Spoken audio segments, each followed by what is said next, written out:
தமிழ்நாடே கேள்விப்பட்டிராத அதிரடி விலை குறைப்பு super Saravana stores. GT Holidays, South India's #1 travel brand. You know you are special when you're with GT Holidays. பழைய நகையை கொடுத்து வைட் 11 மந்த்ஸ்ல அதே எடைக்கு புது நகையை எடுத்துக்கோங்க. எக்ஸ்ட்ராவா ₹1 தர வேண்டாம். Magic old gold exchange. Sengottaiyan அதிமுக கோட்டையில் பெரிய பொத்தலை போட்டிருக்காரு. குறிப்பாக எடப்பாடி பழனிசாமிக்கு இதன் மூலமாக ஒரு மெசேஜ் சொல்லியிருக்காரு. என்ன சொன்னார் செங்கோட்டையன் அப்படின்னா, பாஜக தான் என்னை கூப்பிட்டுச்சு, நானாக போய் விரும்பி பாஜகவை பார்க்கல, பாஜக சொன்னதன் பேரில் தான் நான் செயல்பட்டேன் அப்படின்னு ஒரு ஒப்புதல் வாக்கு மூலமே கொடுத்துருக்காரு. இது அதிமுக வட்டாரத்தில் பெரிய பரபரப்பையும் அதிர்வலைகளை ஏற்படுத்தியிருக்கு.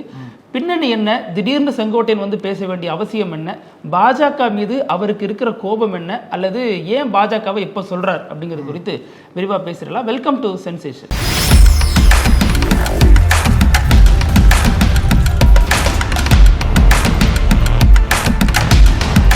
வணக்கம் பிருத்திவி. வணக்கம். நீங்க சொன்னது போல அதிமுக கோட்டையில மிகப்பெரிய ஒரு அணுகுண்டு போட்டிருக்காரு செங்கோட்டையன். ஆமா, இதுதான் ஹைட்ரஜன் பாம். ராகுல் காந்தி அங்க வீசினார் அப்படின்னா அவர் அதிமுகக்குள்ள வீசிட்டு இருக்காரு. அதுவும் ஒரு 2-3 நாளைக்கு அப்புறம் அவர் கட்சியிலிருந்து நீக்கினதுக்கு அப்புறம் இன்னைக்கு அவரோட ஆதரவாளர்கள் நீக்கிருக்காங்க இல்லையா, அப்பதான் அந்த ஸ்டேட்மெண்ட் வந்திருக்கு. ராத்திரோட ராத்திரியா 12 பேர் நீக்கினார் இல்லையா, அதனுடைய பதிலடியா அதை கொடுக்கறாரு. ஆமா ஆமா. இதுல வந்து குறிப்பா செங்கோட்டையன் வந்து எடப்பாடி பழனிசாமி மட்டும் மாட்டி விடல, பாஜகவை சேர்த்தே மாட்டி விட்டுருக்காரு. ஏன்னா பாஜக தான் நான் கூப்பிட்டது. முன்னாடி என்ன பேசப்பட்டது அப்படின்னா, செங்கோட்டையன் எடப்பாடி பழனிசாமிக்கு எதிராக செயல்படுற சமயத்துல அவர் வந்து அந்த பதவியில இருந்து நீக்கினார் இல்லையா ஃபர்ஸ்ட், அதுக்கப்புறம் தான் அவர் டெல்லி போனார். அப்போ என்னன்னா, ஒருவேளை இவரு தான் பாஜக டெல்லி போறேன்னு சொன்னாரு, கோயிலுக்கு ஹரித்வார் போறதா ரிஷிகேஷ்வர சொன்னாரு.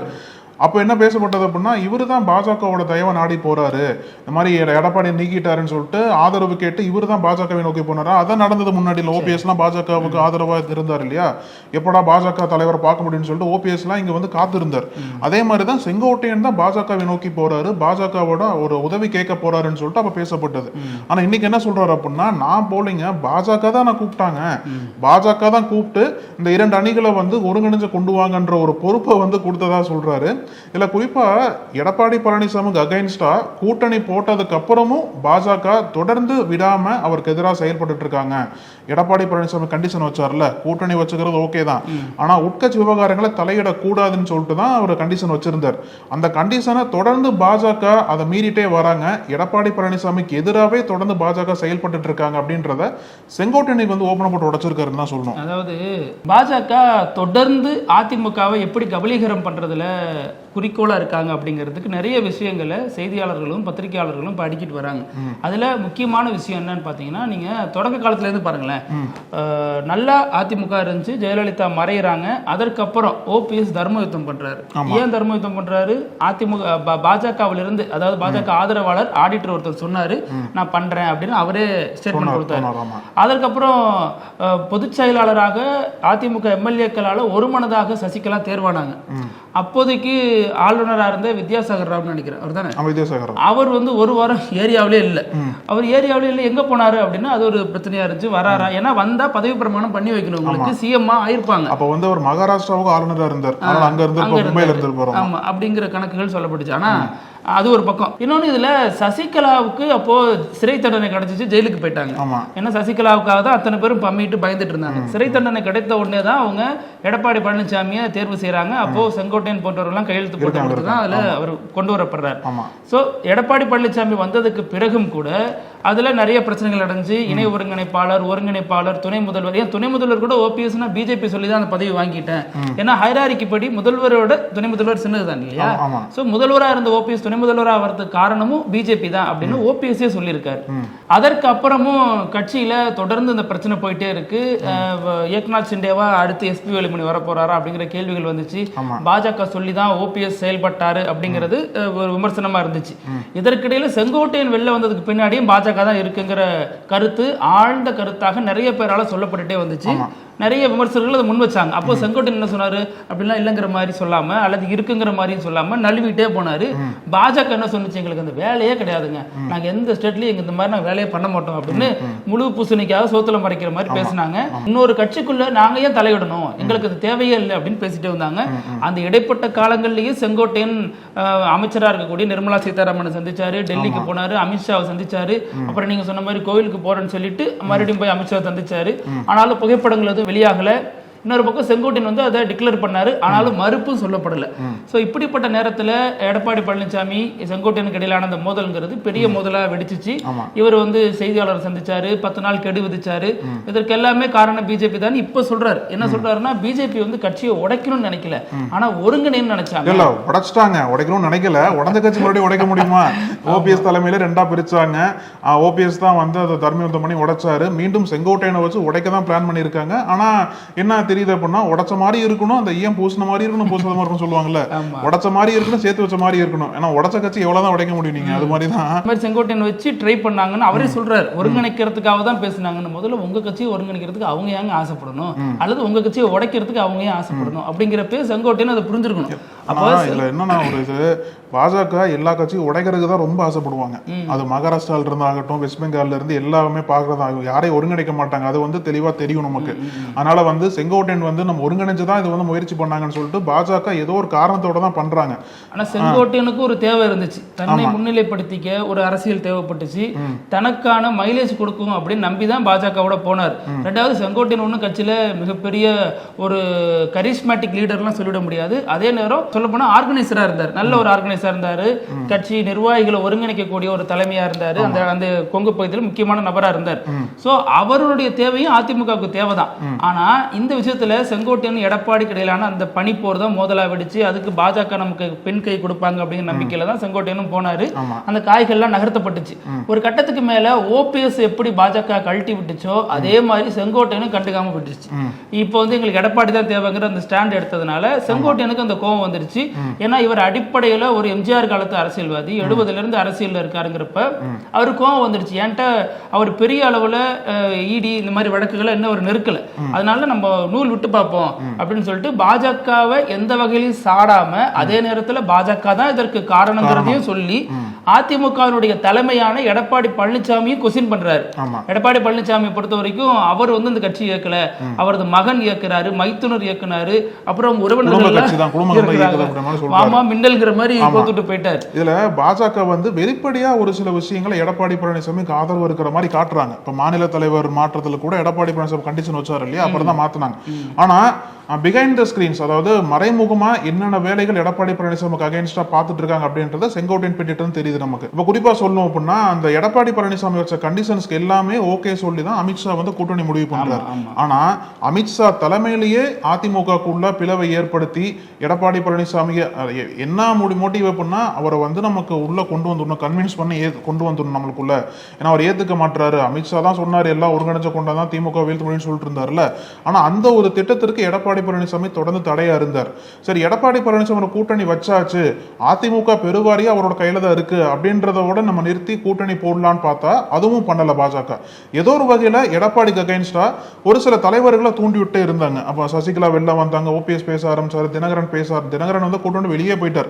எடப்பாடி பழனிசாமி அகைன்ஸ்டா பேச ஆரம்பிச்சார் தினகரன். இது எல்லாமே பாஜக இத்தனை தலைவர்களையும் எடப்பாடி பழனிசாமி அகைன்ஸ்டா கொம்பு செய்து விட்டுட்டு இருக்காங்க. ஏதோ ஒரு வகையில அவரோட ஆதிக்கத்தை அதிமுக குறைச்சு அதிமுகவோட ஓட் பேங்க பாஜக ஓட் பேங்க மாத்துறதும், கட்சியை வந்து ஒரே அடியா வந்து கரைச்சு பாஜக அந்த இடத்திற்கு வர்றதா அதோட திட்டமா இருந்திருக்கு இத்தனை ஆண்டுகளா. அதாவது நம்ம நிகழ்ச்சியில நிறைய முறை சொல்லிட்டோம், பாஜக வந்து பிளானே நம்பர் 1 கிடையாது இந்த எலெக்ஷன்ல, நம்பர் 2ல தான் அவங்க பிளான் பண்ணிட்டு இருக்காங்க. அதிமுகவை கூடவே இருந்து செல்லரிச்சு அந்த இடத்துக்கு நம்ம வரணுங்கிறதா பாஜகவோட திட்டமா இருக்குன்னு நம்மளே நிகழ்ச்சி சொல்லியிருக்கோம். நிறைய ஊடகவியலாளர்கள் அதே கருத்தை பதிவு பண்ணியிருக்காங்க. இதுல இன்னொரு முக்கியமான விஷயம் இருக்கு. செங்கோட்டையனோட பிரஸ் மீட் எடுத்துட்டீங்கன்னா 3 பாயிண்ட் மிக முக்கியமான பாயிண்ட்.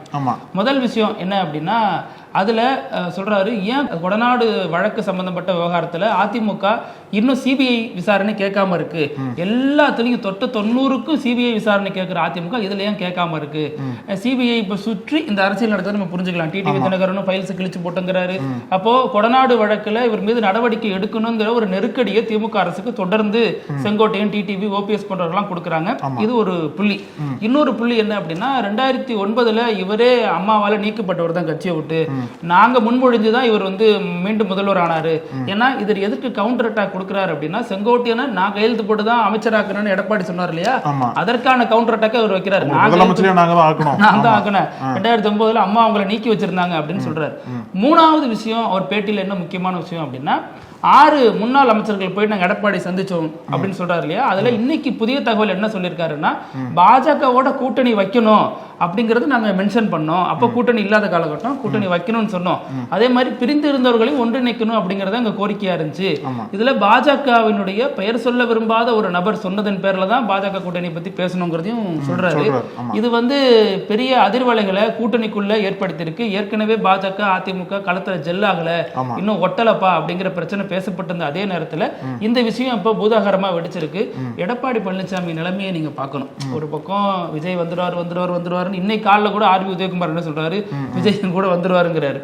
ஆனா இன்னொரு பக்கம் டிடிவி தினகரன் இறங்கி கடுமையா அடிக்க ஆரம்பிச்சிட்டாரு. இந்த சைடு கூட்டணிக்குள்ளேயே கூட இருந்தே அதிமுகவை பாஜக பழிவாங்குதா அப்படிங்கிற கேள்வியும் எழுந்திருக்கு. அப்ப பாஜகவினுடைய திட்டம் என்ன, நல்ல பழகி பழி வாங்குறாங்களா அப்படிங்கிற கேள்விதான் இப்ப அதிமுகவை சேர்ந்தவர்களும் எடுப்பாங்க. செங்கோட்டையன் வைக்க இன்னொரு முக்கியமான குற்றச்சாட்டு என்ன அப்படின்னா, இன்னொருத்தவங்கள குதிரையில ஏறி சவாரி பண்ணாதீங்க, எதுக்கு அப்படி பண்றீங்கன்னு சொல்லிட்டு கேட்கிறாரு. ஏன்னா இப்போ அந்த தாவைக்கோட கூட்டணி தான், எடப்பாடி பழனிசாமி தான் பிள்ளையார் சொல்லி போட்டாச்சு, கொடி தெரியுதா பறக்குதான்னு சொல்லிட்டு பேசினார்ல. இப்ப என்ன ஆச்சுன்னு பாருங்க. நேற்றைக்கு வந்த ஒரு கட்சி எடப்பாடி பழனிசாமியோட கூட்டணி வேணான்னு சொல்லிட்டு தீர்க்கத்தனமா அவங்க தீர்மானமா முடிவே பண்ணிட்டாங்க. அப்ப என்ன நடந்துச்சுன்னு பாருங்க. இன்னொரு குதிரையில எதுக்கு நீங்க சவாரி பண்ணணும்னு நினைக்கிறீங்கன்னு சொல்லிட்டு ஒரு காட்டமான ஒரு விமர்சனத்தை வச்சிருக்காரு. அது மட்டும் இல்லாம அதையும் தாண்டி நீங்க சொன்னீங்க இல்லையா, அம்மாவால ஓபிஎஸ் 2-3 முறை சிஎம் ஆக்கப்பட்டார், ஆனா எங்களாலதான் நீங்க சிஎம் ஆனீங்க, அதை மனசுல வச்சு பேசுங்கன்ற மாதிரி சொல்லியிருக்காரு.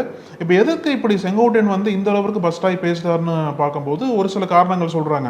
ஒண்ணு அதிமுக இருந்து நீக்கப்பட்ட கோபம், இன்னொன்னு பாஜகவும் கைவிட்டுருச்சு அவர் அப்படின்ற ஒரு ஆதங்கம். ஏன்னா பாஜகவை நம்பி போனாரு, பாஜக மூலியமா அதிமுகக்குள்ள ஒரு இன்ஃப்ளூயன்ஸ் ஏற்படுத்திக்கலாம், பாஜகவோட பேக்கப் இருந்தது அப்படின்னா எடப்பாடி பழனிசாமி பெருசா நம்மளை கை வைக்க மாட்டாருன்னு சொல்லிட்டு ஒரு எண்ணம் இருந்திருக்கலாம். என்னதான் அந்த சப்போர்ட் இருந்தாலும் எடப்பாடி பழனிசாமி நம்மளை நீக்கிட்டாரு, நம்மளை நீக்கிறது மட்டும் இல்லாம நம்ம சப்போர்ட் வச்சு நீக்கிட்டாரு அப்படின்ற கோபத்தோட வெளிப்பாடு தான் டெல்லியில் என்ன நடந்தது, யாரை கூப்பிட்டாங்க, எதற்காக கூப்பிட்டாங்க அப்படின்ற ஒரு காரணத்தை எல்லாத்தையும் நீங்க சொல்லியிருக்காரு அவரு. செங்கோட்டையனுக்கு என்ன அப்படின்னா, அவர் சசிகலாவையும் பிடிக்கும், டிடிவியும் பிடிக்கும், ஓபிஎஸ்ஸையும் பிடிக்கும் தான்.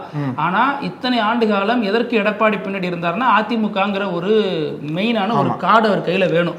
அதிமுகங்கிற லேபிள் இல்லாம அவரால் இருக்க முடியாது. அந்த அடிப்படையில கூடவே பயணித்தாரு, எல்லாம் பண்ணார். ஆனா அவரை எப்ப எதிர்க்கணும் அப்படிங்கிற, எடப்பாடி எதிர்க்கணுங்கிற புள்ளி எப்ப வருது அப்படின்னா, பாஜக கொடுத்த நம்பிக்கை, பாஜக கொடுத்த அழுத்தம், எப்படி வேணாலும் புரிஞ்சுக்கலாம். சோ அந்த ஒரு நம்பிக்கையின் பின்னாடியோ அந்த ஒரு அழுத்தத்தின் பின்னாலதான் அவர் இந்த முடிவு நோக்கி நகர்த்தப்படுறார். உடனே அவரு நம்ம எடப்பாடி எதிர்க்கலாம், சரியான காலகட்டம் அவர் நம்புறார். அதனால தொடர்ந்து தலைமையிட்ட சொல்லாமலே டெல்லிக்கு போறது, பாஜக நிர்வாகிகளை, பாஜக முக்கிய தலைவர்களை சந்திக்கிறதுன்னு பண்ணிட்டு இருந்தாரு. அப்புறம் 10 நாள் கெடு விதிச்சாரு. அப்புறம் எடப்பாடி பழனிசாமி என்ன ரியாக்ட் பண்ணுவாருன்னு அரசியல் அரிச்சொடியில் தெரிஞ்சவங்களுக்கு கூட எல்லாம் தெரிஞ்சிருக்கும், எடப்பாடி தூக்க தான் போறாரு கட்சியை விட்டுன்னு. சோ அதை தெரிந்தே காய நகர்த்தினாரு. அப்புறம் பசுமண்ணுக்கு போனாரு, அங்க போய் அனைவரோடும் பேசினாரு. அப்ப அவரே ஒரு முடிவுக்கு வந்துட்டாரு. சோ இதெல்லாம் பண்ணதுக்கு பின்னாடி கண்டிப்பா பாஜக நம்மளை கைவிட்டுறாதுன்னு நம்பினாரு. ஆனா பாஜக கைவிட்டுடுச்சு. அதே நேரம் பாஜகவை எதிர்க்கணுங்கிற முடிவை நோக்கி அவர் நகரல. பாஜகவை இன்னும் ஃப்ரெண்ட்லி மோட்லயே வச்சுக்கிட்டு எடப்பாடியை மட்டும் அட்டாக் மோட்ல வச்சிட்டு இருக்காரு.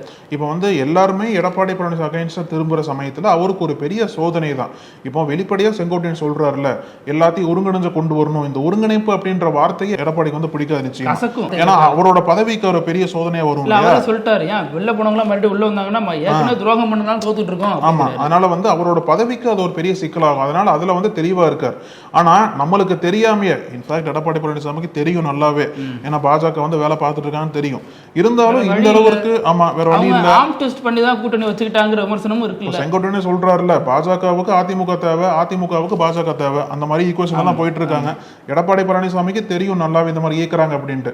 ஆனா வெளிப்படையா செங்கோட்டையன் சொல்லும் போது, கூட்டணி வச்சதுக்கு அப்புறமும் இந்த மாதிரி பல தலைவர்களை அதிமுகக்குள்ளேயே உருவாக்கி எடப்பாடி பழனிசாமிக்கு அகைன்ஸ்டா பாஜக வேலை பார்க்கிற இந்த ஒரு டாக்டிக்கை எடப்பாடி பழனிசாமி எப்படி கவுண்டர் பண்ண போறாரு, இதற்கு வெளிப்படையா எடப்பாடி பழனிசாமி ஃபர்ஸ்ட் பதில் சொல்லுவாரா இல்ல கடந்து போயிடுவாரா? இன்னும் அந்த எண்ணம் பாஜகவுக்கு இருக்கு. இவரை மீறி தான் நம்ம கட்சியா நம்ம கட்டுப்பாட்டுல கொண்டு வரணும், இவர் இருக்கிற வரைக்கும் கட்சியை கொண்டு வர முடியாதுன்ற முடிவு எடுத்துட்டு தான் இந்த மாதிரி செயல்படுறதா ஒரு விமர்சனம் இருக்கிற சமயத்துல அவர் இப்ப வெளிப்படையா அறிவிச்சா மட்டும்தான் அவரோட நிலைப்பாடு அதிமுக நிர்வாகிகளுக்கே முதல்ல தெரியும். அந்த நிலைப்பாடு தெரிஞ்சா மட்டும்தான் அதிமுக நிர்வாகிகள் தேர்தலுக்கே ஃபர்ஸ்ட் வேலை பார்ப்பாங்க. ஏன்னா கிரவுண்ட்ல பாத்தீங்க அப்படின்னா, எங்க கட்சி அளிக்கிறதுக்கு பாஜக யாரு அப்படின்ற ஒரு கோவம் வெளிப்படுத்துன்னு வச்சுக்கோங்களேன். தேர்தலில் பாஜக அதிமுக வேலை பார்க்க மாட்டாங்க கூட்டணியோட. அப்படிப்பட்ட சமயத்துல தலைவரா எடப்பாடி வெளியில தன்னோட நிலைப்பாடையும் கட்சியோட நிலைப்பாடையும் சொன்னா மட்டும்தான் அதை ஃபர்ஸ்ட் பாஜக சொல்லணும். அவரு எதுக்கு போட்ட கண்டிஷனை மீறிட்டே இருக்கீங்கன்னு சொல்லிட்டு அந்த இதை சொல்லுவாரா, அந்த ஒரு போல்னஸோட எடப்பாடி பழனிசாமி வெளிப்படுவாரா அப்படின்றது அப்படின்றது சந்தேகம் தான். இல்ல இப்போ என்ன குறைஞ்சு போச்சு, எடப்பாடி தான் முற்று முழுதா பாஜகவை ஏற்றுக்கிறாரு, எல்லாம் பண்றாரு, அப்புறமும் ஏன் அதிமுகவை துண்டாட நினைக்கணும் அப்படிங்கிற கேள்விதான் எழுது. ஏன்னா பாஜகவுக்கு எடப்பாடி பழனிசாமி சிஎம் கொண்டு விருப்பமே இல்லைங்க இது வரைக்கும். எடப்பாடி வேற முன்மொழியுமே இல்ல. பீகார்ல அப்படிதான் பண்ணியிருக்காங்க இது வரைக்கும். அதனால எடப்பாடி பழனிசாமி சிஎம்ஆ முன்மொழிறதுக்கு தயாராகவே இல்லை பாஜக இது வரைக்கும். அப்படிதான் தெரியுது. என்னதான் பாஜகவினர் வந்து வெளிப்படையா சொன்னாலும், அவர் தான் சிஎம் ஃபேஸ் சொன்னாலும், பாஜக தலைமை ஆக்சுவலா பாஜக தலைமைக்கு இங்க வேலையே இல்லை. கூட்டணி தலைமை அதிமுக தான். அதிமுக சொல்றதான் பாஜக கேட்டாகணும். ஆனா இங்க அப்படியே ஆப்போசிட்டா நடந்துட்டு இருக்கு. பாஜக வந்து எடப்பாடி பழனிசாமி ஏத்துக்காம இருக்கிற வெளிப்பாடு தான் இத்தனை தலைவர்கள் உள்ளுக்குள் உருவாக்கி அவருக்கு எதிராகவே வந்து கொம்பு செய்ய விட்டுட்டு இருக்காங்க. அதிமுக மீது 1000 விமர்சனங்கள் இருந்தாலும் அதிமுக போன்ற ஒரு கட்சி தமிழ்நாட்டுக்கு அவசியமான ஒன்று அப்படிங்கிறது ஒவ்வொரு காலகட்டங்களையும் உணர்ந்திருக்கும். அது இந்த முறை மீண்டும் பாஜக அதை வந்து உணர்த்துதுன்னு ஆழமா அதிமுக முக்கியமானது அப்படிங்கறத தனது மறைமுக செயல்பாட்டு மூலமா மக்களுக்கு உணர்த்ததா தான் எடுத்துக்க முடியும். இதுல பல மாநிலங்கள்ல வந்து பாஜக இதே டாக்டிக்ஸ் எல்லாம் போயிருக்காங்க. மகாராஷ்டிரால பாத்தீங்க அப்படின்னா ஏக்நாத் ஷிண்டே இப்படிதான் பண்ணாங்க. ஏக்நாத் ஷிண்டேக்கு ஆப்போசிட்டா அஜித் பவார் இது பண்ணாங்க. ரெண்டு வெவ்வேறு கட்சிகள் தான், பட் இருந்தாலும் 2 தலைவர்கள் உருவாக்குனாங்க. அது மட்டும் இல்லாம அப்புறம் வெஸ்ட் பெங்கால்ல பாத்தீங்க அப்படின்னா வெஸ்ட் பெங்கால்ல இது வரைக்கும் பாஜக ஆட்சிக்கு வந்ததே கிடையாது. தமிழ்நாடு மாதிரி தான் வெஸ்ட் பெங்காலையும். ஏதோ ஒரு வகையில வெஸ்ட் பெங்காலையும் ஆட்சிக்கு வந்து அடுத்தாண்டு அங்கேயும் தேர்தல் நடக்க போகுது இல்லையா, அதனால ஏதோ ஒரு வகையில ஆட்சி பிடிச்சோம் அப்படின்ற ஒரு வெறியோட பாஜக செயல்பட்டு இருக்காங்க. வெஸ்ட் பெங்கால்ல பல கலவரங்கள் அங்க வந்து ஏற்படுத்தப்பட்டது. அங்க இருக்கக்கூடிய மம்தா பானர்ஜி கட்சி ஆட்கள்லாம் பல பேர் பாஜக எழுந்து வந்து அங்க வந்து ஒரு புதிய ஒரு அஜெண்டாவை செட் பண்ணாங்க. அதே மாதிரி தமிழ்நாட்டிலையும் அதிமுகவை பயன்படுத்தி இங்க இருக்கக்கூடிய திமுக வீழ்த்திடலாம், அதிமுக ரொம்ப வீக்கா இருக்கு, அந்த ஒரு விஷயத்தை பயன்படுத்தி பல அதிமுக தலைவர்களை தொடர்ந்து அவங்க பக்கம் இழுத்து எவ்வளவு முயற்சிகளை பண்ணிட்டு இருக்காங்க. இது அடுத்த ஆண்டு நடக்கக்கூடிய தேர்தலில் பாஜகவுக்கு ஒரு மாற்றம் நிகழுமா இல்ல மீண்டும் பாஜகவுக்கு 0 தான் கிடைக்கும் அப்படின்றத பார்க்கணும் நம்ம. அப்புறம் இதுலயே இன்னொரு கூடுதல் தகவல் நமக்கு என்ன கிடைச்சிருக்கு அப்படின்னா, இப்போ வரவிருக்கக்கூடிய சட்டமன்ற தேர்தலில் நிறைய விஷயங்கள் நடக்கும் போது நிறைய மேஜிக் நடக்கும், நிறைய அரசியல் கணக்குகள் மாறும். இதில் இன்னொரு விஷயம் என்னன்னா, இப்போ சமீபத்தில் திமுக இணைஞ்சாங்க இல்லையா நடிகர் சத்யராஜின் மகள் திவ்யா சத்யராஜ். அவங்க வந்து ஊட்டச்சத்து நிபுணராக இருந்தவங்க, அப்புறம் சமூக செயற்பாட்டாளராகவும் அறியப்பட்டவங்க. அவங்க இப்போ திமுக இணைந்ததன் மூலமாக திமுக கண்டிப்பாக அவங்களுக்கு ஒரு எம்எல்ஏ சீட் கொடுப்பாங்க. அது குறிப்பாக கோயம்புத்தூர்ல இருக்கும் அப்படின்னு சொல்லப்படுது. கோவை போன்ற பகுதி அவங்களோட சொந்த ஊருங்கிற அடிப்படையிலும், அங்க வந்து ஏற்கனவே பாஜகவுக்கு ஒரு செல்வாக்கு இருக்குங்கிற அடிப்படையிலும் இவங்களுக்கு கொடுக்கறதுக்கான வாய்ப்பு அதிகம் அப்படின்னு சொல்லப்படுது. கொடுக்கும்பொழுது ஆப்வியஸா சத்யராஜ் வந்து பிரச்சாரத்தில் ஈடுபடுவார். ஆனா இதுல கூடுதல் தகவல் என்ன அப்படின்னா, சூர்யா தம்பி இருக்கார் இல்லையா கார்த்தி, அவர் இவங்களுக்காக பிரச்சாரம் செய்ய போகிறார் அப்படிங்கிற தகவல் வெளியாயிருக்கு. அது தேர்தல் நெருங்கும் பொழுதுதான் அதனுடைய உண்மைத்தன்மை தெரியும். ஆனா இப்பொழுது அந்த தகவல் வந்து கசிய தொடங்கி இருக்குங்கிறத நம்ம பாக்குறோம். அப்புறம் நம்ம நிகழ்ச்சியினுடைய இறுதி பகுதி இப்படி எல்லாமா நடக்கும் அப்படிங்கிற வினோத செக்மெண்ட். இதுல மத்திய பிரதேசத்தை சேர்ந்த ஒருத்தர் ராகேஷ் அப்படிங்கிற பேர், அவருக்கு மனைவி குடும்பம் எல்லாம் இருக்கு. அவர் மனைவியோட கூலி வேலை செய்யறது குஜராத்ல கூலி வேலை செஞ்சுட்டு இப்ப சமீபத்துல ஊருக்கு திரும்பி இருக்காங்க. ட்ரெயின்ல வந்துட்டு இருக்காங்க. ட்ரெயின்ல வரும்பொழுதே சண்டை, 2 பேரும் கடுமையான சண்டை. கண்ணாபுரான்னு இவர் அடிக்கிறாரு, அவங்க அழுகுறாங்க, அப்படியே போயிட்டு இருந்துச்சு. அப்புறம் வீட்டுக்கு வந்து அந்த நபர் என்ன பண்ணிருக்காரு, ஓரமா வச்சிருந்த பிளேட் எடுத்து அந்த மனைவியோட மூக்க அறுத்திருக்காரு. எதுக்குடா அறுத்தா, என்னடா பிரச்சனை அப்படின்னு விசாரிச்சா சந்தேகம், அந்த பெண் மீது ஏற்பட்ட சந்தேகம், மனைவி மீது வந்த சந்தேகத்தின் காரணமாக தான் ட்ரெயின் ஃபுல்லா சண்டை. வீட்டுக்கு வந்து மூக்க அறுத்திருக்காரு. சந்தேகப்பட்டா என்ன ஏதுன்னு கேளுங்கடா, நீங்க போட்டு மூக்க அறுத்தா என்ன அர்த்தம், முதல்ல மனைவினா ஏன் அது என்ன சந்தேகப்படுறது, என்ன வகையான ஒரு நோய் அப்படிங்கிறதே தெரியல. தொடர்ந்து சந்தேகப்பட்டா இந்த மாதிரியான பிரச்சனைகள் கொண்டு போய் விடும். அதுவும் இல்லாம குடும்பத்துக்குள்ளேயும் ஒற்றுமை இல்லாம போயிடும். இது பிடிக்கல டைவர்ஸ், அதுக்கு தான் இருக்கு அந்த சிஸ்டம். அது அடுத்த நோக்கி நகரணும் அப்படிங்கிறது தான். எதுக்கு வன்முறை தேவையில்லாம அது போய் மூக்க அறுத்தா நீ என்ன சொல்ல விரும்புற, ராமாயணத்துல தான் மூக்க அறுத்திருக்காங்க. சோ இது அவங்களுடைய அழகு குறித்த ஒரு விஷயமாகவும் இது பார்க்கப்படுது. இது ஒரு கணவர் இன்னமும் ஆண்கள் வந்து மனைவி மீது எவ்வளவு அதிகாரத்தை பயன்படுத்துறாங்க, உடல் மீதும் அவங்க உரிமை மீதும் எனக்கு தான் எல்லாமே இருக்கு அப்படிங்கிற சிந்தனையினுடைய நீட்சியா தான் அது பார்க்கப்படுது. ஆமா ஆமா, நம்ம இன்னைக்கு நிறைய முக்கியமான விஷயங்கள் பத்தி பேசணும், பத்தி தொடர்ந்து பேசலாம். நன்றி அழகு. நக்கீரன் டிவிக்கு சப்ஸ்கிரைப் செய்யுங்கள். உங்கள் ஆதரவே எங்கள் பலம். ஆசிரியர்களுக்கு நண்பனாகவும் மாணவர்களுக்கு ஆசானாகவும் திகழும் தேர்வு வழிகாட்டி. ஒவ்வொரு பாடத்திற்கும் அனுபவமிக்க ஆசிரியர்களின் துல்லியமான தெளிவான விடைகள். CNC இருக்கு, தேர்வு பயம் எதற்கு? இது தீரன் பப்ளிஷிங் ஹவுஸ் விற்பனை வெளியீடு.